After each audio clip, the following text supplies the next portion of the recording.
Om Jananim Sharadam Devim Ramakrishnan Jagadgurum Padapadme Tayo Sritva Pranamami Muhurmuhu. Om Bhadram Karne Vishnuyama Devaha Bhadram Pashe Makshabhiryajatraha स्थिरैरङ्गैस्तुष्टुवागुंसस्तनूभिः यशेमदेवहितं यदायुः स्वस्ति न इन्द्रो वृद्धश्रवाः स्वस्ति नः पूषा विश्ववेदाः स्वस्ति नस्तार्क्ष्यो अरिष्टनेमिः स्वस्ति no बृहस्पतिर्दधातु Om Shanti Shanti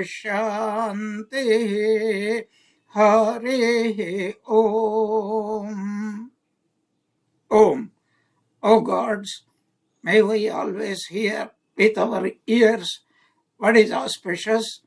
O worshipful ones, may we with our eyes always see what is auspicious. May we live our allotted life hale and hearty, offering our worship unto thee. May Indra of ancient fame bestow auspiciousness on all of us. May the all-nourishing portion be propitious to all of us. May Garuda, the destroyer of all evil, be well disposed towards all of us. May Brihaspati ensure all our welfare. Om. Peace. Peace, peace be unto all. As we are coming to the end of this Mandukya Karika, the commentary of Gaudapadacharya. Gaudapada is now trying to summarize and put it in simplest terms. But unfortunately, he started borrowing terms, which seems to be a little roundabout. So in our last class, which we completed 88th of the 4th chapter called Alata Shanti. Now, a few technical words specially used by the Buddhistic schools of philosophy. Probably they were very much current at the time of Gaudapada's living, are borrowed, and so we have to understand. Actually, it is extremely simple for us. What is he talking about in these few karikas or verses? He is trying to find out, re-describe what we have already studied. The three states every living creature experiences, with the waking, the dream, and the dreamless states. And what we think that we are the waker, dreamer, and the deep sleeper. But really speaking, as we discussed earlier, that whatever changes is mithya, and there is no equivalent in English language for this word mithya. It is neither real nor unreal. We can call it maya. Mithya is a best word. We have to familiarize ourselves with it. So, we identify and say, whichever state we are experiencing, until that state lasts, that we consider as real. Since it is real, we think that we are that reality. So the waker, I the waker, is the reality in the waking state. I the dreamer is the reality in the dream state. I the sleeper is the reality in the deep sleep state. But whatever is changing, there is a phenomena here. To know that something is changing, and we definitely know when we wake up, we can analyze the dream as well as the deep sleep. Say, my waking state has changed into dream, dream has changed into deep sleep, so I am witnessing that one. And what is the fundamental pillar of Vedanta? Whatever I experience is not me. Whatever I experience is an object. But I am completely different, completely opposed to what we call the object, the subject and the object. Like light and darkness can never be the same, even there is no remotest resemblance to it. When we wake up to this fact, then something else comes. I am not the waker, I am not the dreamer, I am not the sleeper. Then there is only one possibility. I am the cognizer. I am that awareness. I am that pure consciousness. And there are no two pure consciousnesses. There is no multiplicity in consciousness. This is what Gaudapada wants to drive into us. And instead of, as I said, as I explained just now, simplistic words, we are experiencing the waking, the dream, and the deep sleep.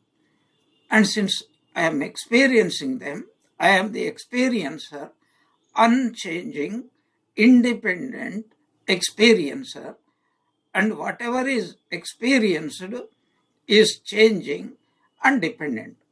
Let us always keep these two characteristics. What is reality? That which is unchanging. And what is unreality or mithya here? That which is changing, that means subject to time. And that which is dependent, that means it is not consciousness, is what is called anatma, not atma. These are the two important concepts. As I mentioned, we have here Gaudapada has already introduced from 87 onwards certain technical words. As I said, they are terms borrowed from the Buddhistic philosophical schools. What are they? Vastu, Upalambham, Avastu, Naupalambham, Dvayam, Laukikam, Shuddham, Lokottaram.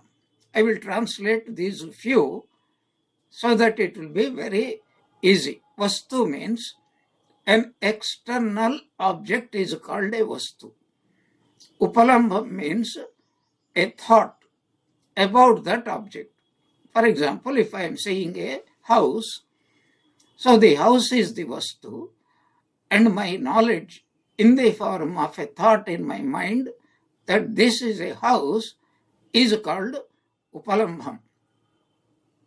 And these two, there are external objects and there are thoughts in my mind, within me, that there are really external objects outside me. That is called waking state. And then what is the dream state? Avastu. There is no real object. But as I said earlier, there is what we call thought is there. Thoughts.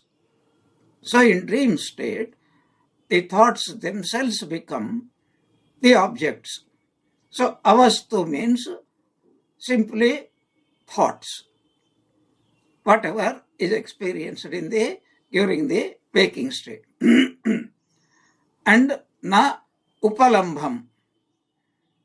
So already there are thoughts in my mind, but there is an experience is there. Upalambha means what? My experience, there are things outside. Even in dream, there is something called, if you are sitting in and dreaming that I am looking from my window, from inside the house, through the window, outside, there are thousands of objects. They are outside, external, but I am inside. But upon waking, we understand this outside and inside are only my thoughts. And if we apply the same criteria, even in the waking state, there is no outside, there is no inside. They are only my thoughts. So what is the nature of this dream? There is no external object, but there is a thought about that object, and the thoughts give as real an experience as the waking state. But we think there is an external world and I am in the waking state. While dreaming, nobody says I am in the dream state. Everybody says I am in the waking state. But curiously, sometimes within the dream, that is, upon waking up, what we call the dream, there is an external world. And in dream also we can dream that we went to sleep and we were having a dream. Dream within dream. So dream state is first to dream. And when we sleep within the dream state and dreaming, creating another, that is called a second dream.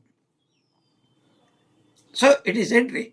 This is the characteristic of the dream state. And what is the common characteristic? Dvayam. Dvayam means these two go together. There is an object and there is a thought about the object. And so this is called reality. The subject, the object, the knower, the known, that is there. And both these, waking and dream, are called laukikam. So the waking is called laukikam. But curiously, the dream experience is called shuddham. Here the word shuddham, we should never mistake pure state. No. For God's sake, forget that meaning. Here shuddham means pure mental or a thought in the mind. Shuddham means there is no external object, and that is why it is called shuddham. These are the two states. Vastu, upalambham, an external object, and our thought about it. In dream state, our thought and our thinking that there is a external object, and both there is that division is there, duality is there, and both are laukika, means a state of ignorance. But the dream state is called shuddham, not really. Otherwise, in every dream state, everybody becomes pure, and as soon as purity is attained, the person must wake up a realized soul. But it doesn't happen. Here shuddham purely means no external object. That is the meaning of the word shuddham. So our thoughts in the dream state could be as impure as the thoughts when we are experiencing in the waking state. But as different from these two states, which two states, waking and dream, there is another called Lokottaram. This is again a Buddhistic term. What is Lokottaram? A peculiar state. We are not aware at that time. So we think like that I am not aware, I did not know anything. This is called the deep sleep or sushupti state. Simply squeezed together, summary of this is, there are three states, the waking, the dream, and the deep sleep. And in waking state, what are they? That there is an external object and a thought corresponding to that external object. Suppose I see a tree and there is a thought of the tree thought, tree outside and a tree thought inside. That is called waking. In the dream state, there is this thought. What thought? Tree thought. But then, when we are dreaming, that tree thought now becomes an external object. So there is also an external object in the dream. So we imagine, and corresponding thought but it is called Shuddham because there is no external object. It is only recollecting the memory. And both these states are state of ignorance. What about deep sleep? That is called Lokottaram. Is that a state of bondage? Yes, equally it is a state of bondage. Why? That is called Karana Sharira. That is, we have to wake up because deep sleep changes into waking, waking into dream, dream into dreamless. I want to confuse you a little bit further. Our Vedantins, probably they didn't have good work, especially the people who renounced the world. So these three states are subdivided into further 6 states. What is it? Jagrat, Jagrat, Jagrat Swapna, Jagrat Sushupti, Swapna Swapna, Swapna Jagrat, Swapna Sushupti, Sushupti Sushupti, Sushupti Jagrat, and Sushupti Swapna. I will just give you, I don't want to confuse ourselves further. In the waking state, you are completely aware of an object, and that is called Jagrat Jagrat. And while you are talking, say you are talking with your friend or somebody known, it could be a teacher also, your guru also, God also. Suddenly you remember, this fellow, my God, he had bestowed so many things on the other devotee, but in my case, he only starts giving a smile, like Vishnu, in the form of Mohini. He was bestowing his smile on all the asuras, but distributing the Amrita to all the devas. Only 2 fellows, they became aware, jumped the queue, sat with the devas, and they were what we call the eclipses, Rahu and Ketu. Anyway, what I want to say, you are doing something, suddenly your mind takes off to some other object. That is called Jagrat Swapna. And in between 2 thoughts, there is a blankness is there. And that blankness is called Jagrat Sushupti. And so they say, there is pure dream when you are completely awake in the dream state and experiencing, and then suddenly you think, I thought I was in Varanasi. How come I am dreaming that I am in this? So sometimes a little bit of glimpse comes, and that is called Swapna. And then same phenomena can be applied to Swapna Sushupti. In between, the mind becomes blank, just like in the waking state. That is called Swapna Sushupti. And while doing, what happens in Sushupti? We are not aware of time, space, and causation. Suddenly, without waking up, you suddenly remember something in the waking, from the waking state. That is called Sushupti Jagrat. When you are sleeping without any awareness, that is called Sushupti. And when you are a little bit slightly, suddenly, for a like lightning, small remembrance of the waking state, that is called Sushupti Jagrat. And sometimes you wake up and start a little bit of imagination, and that is called Sushupti Swapna. So we don't need to go. What is important is, throughout all these 3 states, what is their common characteristic? They are first of all changing one into the other. And just now I enumerated 9 types of experiences. That means from one experience number 1 to experience number 2, from 2 to 3, 3 to 4, 4 to 5, 5 to 6, 6 to 7, 7 to 8, 8 to 9. So again 9 to 1. Like that it is roaming. That is called changeability. And completely dependent upon consciousness. How do we know? When I say I am in the waking state, I am aware that I am in the waking state. I am aware I am in the dream state. Why do I say so? So put up with me a little bit, because beautiful thoughts, deep thoughts. Supposing I am in the waking state, I am talking with somebody, just now I gave that example, and some remark the other person takes off my mind to that particular person or whatever it is, and then I come back and say, oh, I should not have thought something else. I should be paying attention to what this person is telling. That means I am completely aware. First of all, I am speaking with this person. Secondly, my mind is strayed, and then for a second or so, complete blankness. Oh, so I did not experience anything. Even to say I did not experience anything, I need consciousness.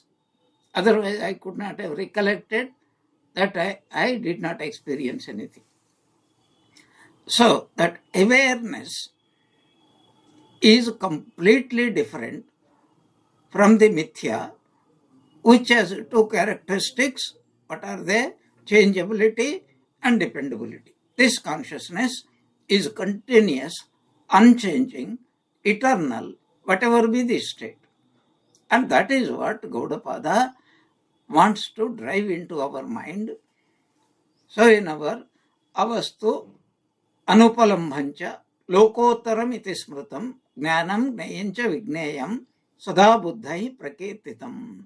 There is another state of, this is the description of the sushupti state as contrasted earlier with the waking and dream states.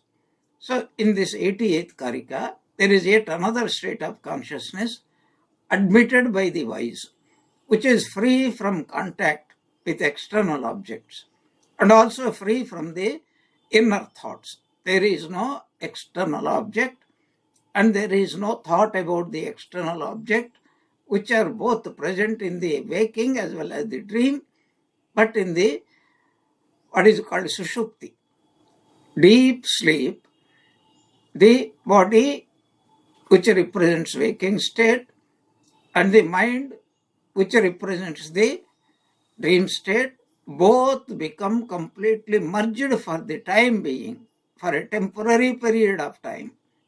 And that state is called deep sleep, sushupti, and that is being described in this particular karika.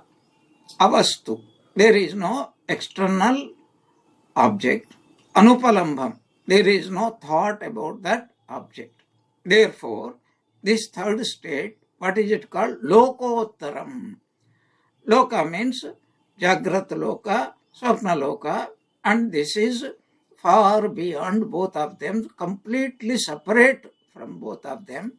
So this is the description. It is smrutam means thus it is said. Gnanam gnayancha vigneyam. So what is that state? This state is beyond all empirical experiences. So sada buddhaihi prakirtitam. Buddhaihi means wise people. Sada means always. Once right knowledge comes, it can never be destroyed. So here is a wonderful point we have to understand. So long as our knowledge is partial or completely opposed, that means partially right, partially wrong is one form, completely mistaken, something is taken in its opposite sense.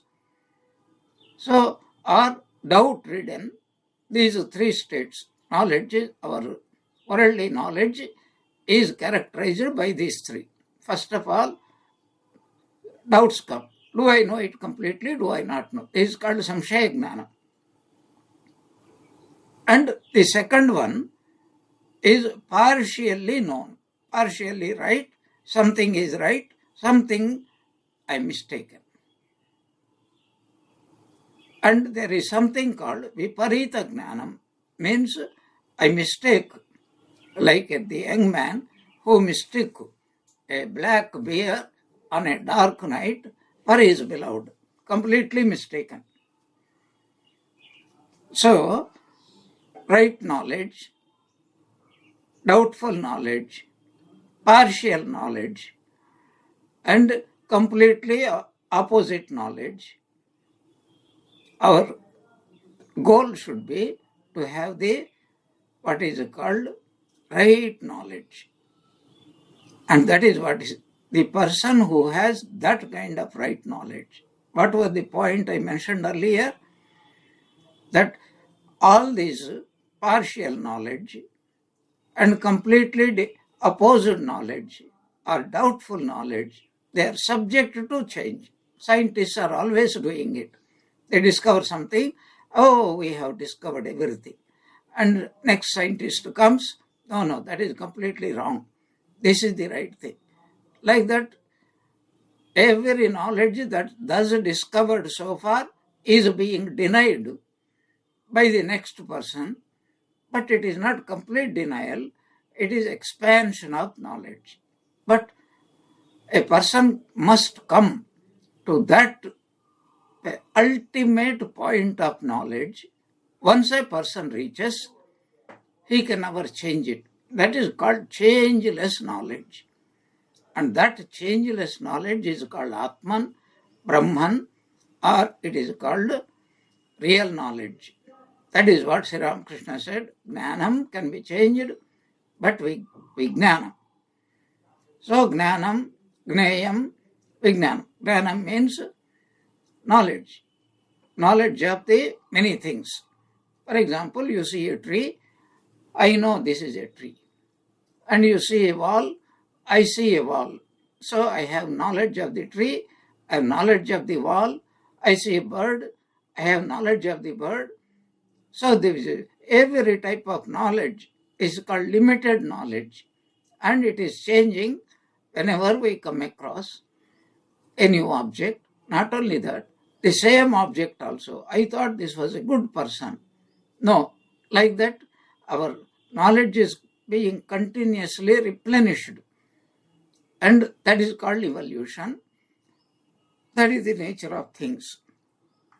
So, three types of, first is Jnanam. What is the second one? Gneyam. That is the objects that should be known. Jnanam is the knowledge of the objects. Gneyam is the objects about which we come to have knowledge. But the instrument, the consciousness, only through which we can distinguish this is an object, this is a thought about an object, that is called Vigneyam, or that is the final knowledge, that is called Turiyam. So why did all these previous karikas were described? To make us think whatever is changing, whatever is dependable, is undependable. We want something independent. What is that independent? Pure knowledge. What is the name for that pure knowledge? Turiyam. And this is the essence of the whole, this Mandukya Karika. So, Jnanam, whatever differing knowledges is called Jnanam. Gneyam, all the objects which are the targets of that changing pieces of knowledge. Vigneyam never changes. It is called Chaitanyam. It is called the eternal witness. And this is called Turiyam. That is called Brahman. That is called Bhagavan. That is called Ishvara. That is called Shakti. So that is what Gaudapada wants to tell. So discard all the objects and their knowledges, but that which is witnessing all the so-called objects and the thoughts produced when we come into contact with those objects, one must be aware who is experiencing both the object as well as the thought or knowledge about that object. And once a person understands and identifies, I am that pure knowledge, it is eternal, it is unchanging, and it is pure consciousness, Aham Brahmasmi, that is what it means. That should be the goal. And he who realizes, I am Brahman, I am Turiyam, he is called a Buddha, a wise person. So now this is what is being again repeated in the 89th Karika. Jnanecha trividhe gneye, kramena vidite swayam, sarvagnata hi sarvatra, bhavateha mahadhiyaha.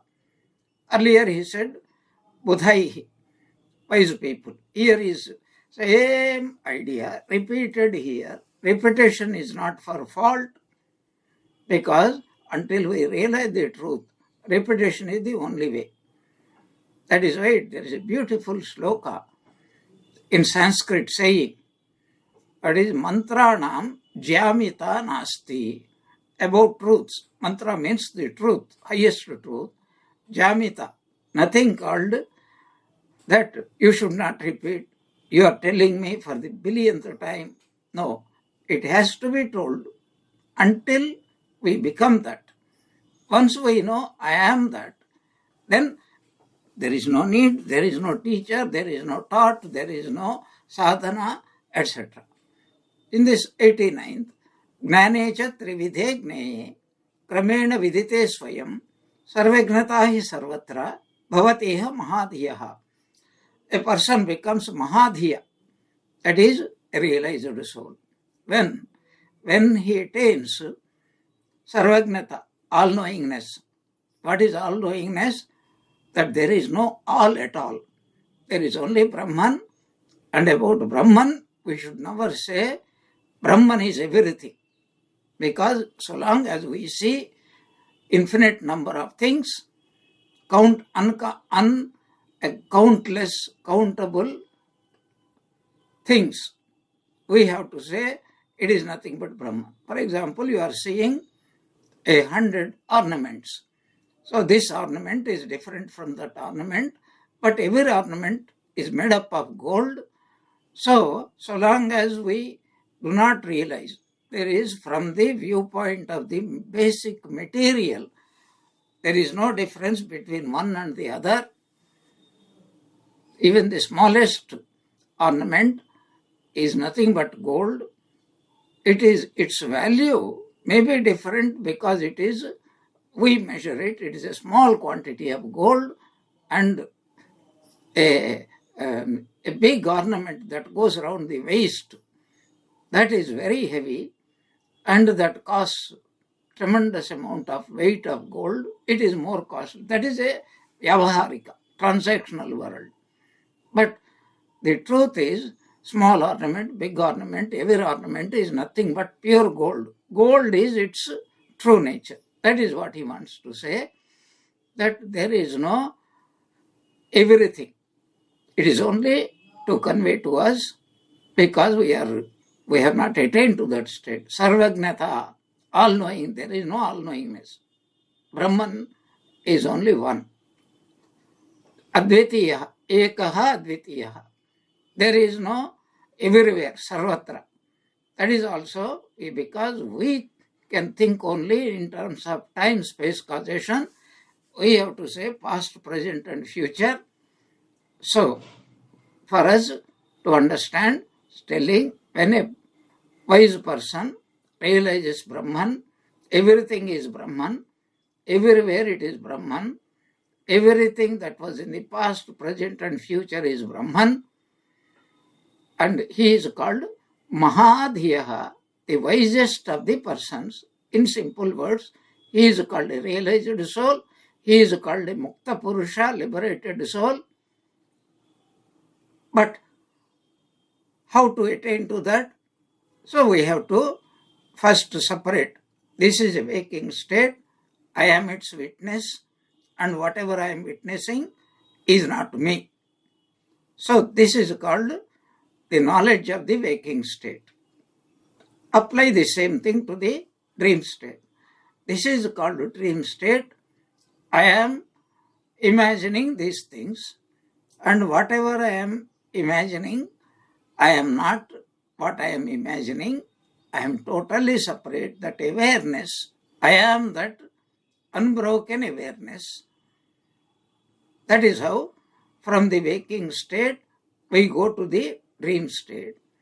And then even while experiencing deep sleep state, we say even this is a state of changing state, and it is also a dependent state. If I don't have body mind, the question of deep sleep doesn't arise at all. None of these states will be there. In other words, I am not the body, I am not the mind. But when a person attains to this realization, he will not say, I thought I had a body, I had a mind. No, because they never existed. That memory also will not be there. Why? Because the memory belongs to which organ? Mind. When there is no mind, where is the question of remembering the past, remembering the present, remembering the future? So we have to exercise our intellect and say, for Brahman, there is no past, present and future. When there is no past or future, memory and imagination, they vanish in one go. That is what, but to attain to that state, first we have to say, I am not the body, and when I progress, the same thing is applied, I am not the mind. What happens? That is, I am not the gross body. So, waking state, gone, vanishing. I am not the mind. Dream state, put an into, gone, vanishing. Then we also see the other state. What is that state? I am not the sleeper also. This is, I am not experiencing Sushupti also. I am not the causal body also. That is called, this marvelous thing, that is called denying I am not the waker or dreamer or sleeper. Then through that sadhana process, then a day will come. Simply there is whatever comes after I am, that is a dreamer, a waker, a dreamer, a sleeper, there will be no remembrance. Simply aham, I am. Even that is also human language only. And that will never be broken. That is called all-knowingness. That is called all times, everywhere. And one who attains to this state is called Mahadhyaha. When knowledge and the threefold knowables, threefold means the Jagrat, Swapna, Sushupti, waking, dream and deep sleep, are known one after the another in their correct sequence. What is that correct sequence? They are changing, they are dependable. He who is possessed of the highest reason spontaneously realizes that state of knowledge everywhere. That means he goes beyond time and space. Everywhere means beyond space. Every time, all the time means beyond time. That means there is nothing called this world, the other world, past, present and future, which is enumerated in the very, what is called, very first mantra of this Mandukya Upanishad. That is what he wants to say in this 89th Karika. So, what is the way? What should we practice? So, for that also we have seen, and as I said, Gaudapada is only recollecting. What is recollecting? That we have to do Omkara sadhana. And for this sadhana, for the sake of spiritual practice, we have divided this spiritual practice into 4 types. So we have divided, for the sake of practice, Omkara into 4 letters. That is why it is called 4 matras. What are those 4? A, U, and amatra, that which is unsounding sound. Akara represents waking, ukara represents dream, and makara represents deep sleep. But that unsounding sound represents the turiyam. So it is only for the sake of understanding we call it fourth state. We should never call it fourth state. That state, which alone makes these three states possible, without which no state is possible, that is called the fourth state or turiyam.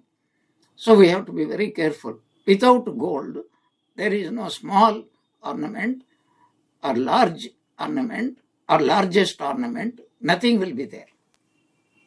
But for the sake of beginner, we say that consciousness associated with body, gross body, is called waking, associated with subtle body called mind, that is called dream state, and associated with the causal body, that is called deep sleep state. And that upasana has been beautifully explained earlier. That is, simple way to put it is, I am not the waking state, I am not the dream state, I am not the deep sleep state. And when slowly, gradually, from the gross to the subtle to the causal, and then automatically what remains, that is called turiyam. This is what he wants to say. All right, you told me what is the goal? Turiyam, to know that I am that pure Brahman. And what is my problem? I am in this transmigration, bound soul. And what binds me? My thinking that I am the waker, dreamer, and sleeper. And how to realize I am the turiyam? Slowly, the gross has to be merged in the subtle. Akara should be merged in ukara. Ukara should be merged in makara. And makara automatically leads to that final state called turiyam.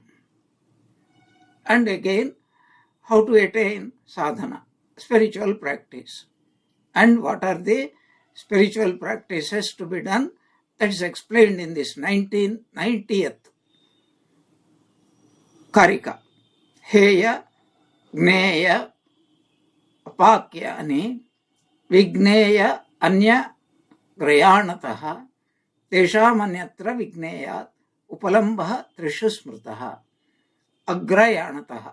In the very beginning, that means sadhana, beginning of the sadhana. These sadhanas are divided into 4 categories. Heya, Gneya, and Apakyani, and Vigneyani. 4. What are they? The 4 things. If we have to be successful in our spiritual practice, we have to be having a crystal clear idea about 4 things. What are they? Some things have to be avoided, called heya. And then what is that I have to accept and I have to realize that the goal has to be clear. That is the second. What is the things to be attained or accepted? And that is the third. And the thoughts to be rendered ineffective. I repeat, things to be avoided, the object to be realized, things to be attained or accepted, and thoughts to be rendered ineffective. We will come to all these 4. Among these 4, all the rest, excepting what is to be realized, exist only as imagination. This is a very pithy statement. What is that statement? So when we realize Brahman, Brahman alone remains. So I have to avoid these things. I have to get these things. And I have to progress in spiritual life and attain to my goal. And all the thoughts have to be completely avoided. All these only when we think we are bound souls. I am a practitioner, and so I am a human being, and I am a beginner. I have got a guru, and he teaches me what to do, what not to do. So I have to not even think of what he advised me. My guru advised me to give up here. Then he clearly told me, you have to realize Atman. Atma va are drashtavya, shrotavya, mantavya, nididhyasitavya. Upanishad, Yagnivalkya teaches to Maitreyi, Atman has to be realized. That is the second one. Then what is the third one? For that, I have to do Shravana, Manana, Nididhyasana, and that is what to be accepted. And then every other thought which goes contrary to this, any unspiritual thought, has to be avoided. Simply speaking, it is very, very easy when we experience this. In order to reach that goal, we must not only know what is Turiyam, but must necessarily practice ourselves. So some things we have to avoid totally, some values we have to experience, to acquire and keep. That is called Daivi Sampat. And then we have to constantly keep our vision. I have to reach that goal which is called Turiyam. And once I reach there, every other thought, that is, this is Turiyam, I am a Jiva, I am slowly climbing, and I have reached the peak of my realization. All these are also thoughts. When there is no mind, do you understand? When we are in the deep sleep state, there is no question of thinking, I am a spiritual practitioner, and I have to realize God, and I have to do sadhana. Nothing will be there. Because the idea of bondage itself is not there. When there is no idea of bondage, the idea that I must get rid of bondage also will disappear. So, the whole world, external world is called Anatma, internal world is called Anatma, the causal world is called also Anatma, and whatever is Anatma is Mithya or only appearance. Therefore, what is the first one? I must give up. What is the given? I must develop pure dispassion through discrimination. Anatma has to be given up. And at the same time, I must also accept, I must love. In this Anatma world, I must love God, I must love my teacher, and I must love also the scripture, because these are the anti-poisonous medicines. So, and then we have to understand what should be given up, whatever distances us from self-knowledge should be given up, and whatever helps me to realize my own self has to be accepted. And all the time, my goal is to reach that self-knowledge, so that should be kept in mind, and that alone is the eternal, unchanging, and that is called Turiyam, that is called Brahman, and I am that Brahman. That has to be attained. Once I attain, even one goes, in Vedantic terminology, even what is called this Brahmakara Vritti. I am Brahman. That is like pole vault. This Brahmakara Vritti is like the big thorn. And what are the other thorns? 3 thorns. The waking is one. The dream is another thorn. The deep sleep is another thorn.